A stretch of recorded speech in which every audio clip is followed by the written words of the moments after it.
আসসালামু আলাইকুম রহমতুল্লাহ। কেমন আছেন সবাই? আশা করি সবাই আল্লাহর রহমতে ভালো আছেন। আপনারা দেখছেন বিল্ডিংয়ের ডিজাইন। বিল্ডিংয়ের ডিজাইনটি কেমন হয়েছে সবাই কমেন্টের মাধ্যমে জানাবেন। আমরা সামনের কাজ শেষ করছি। এখানে বারান্দা আছে, বারান্দার পিলার আছে,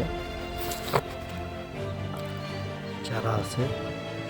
আপনারা যদি এই ধরনের কামগুলো করাতে চান তাহলে স্ক্রিনে দেওয়া নাম্বারে যোগাযোগ করতে পারেন। আমরা সারা বাংলাদেশে যে এগুলো কাম করে থাকি, সিমেন্ট বালু দ্বারা নিজে হাতে খোদাই করে।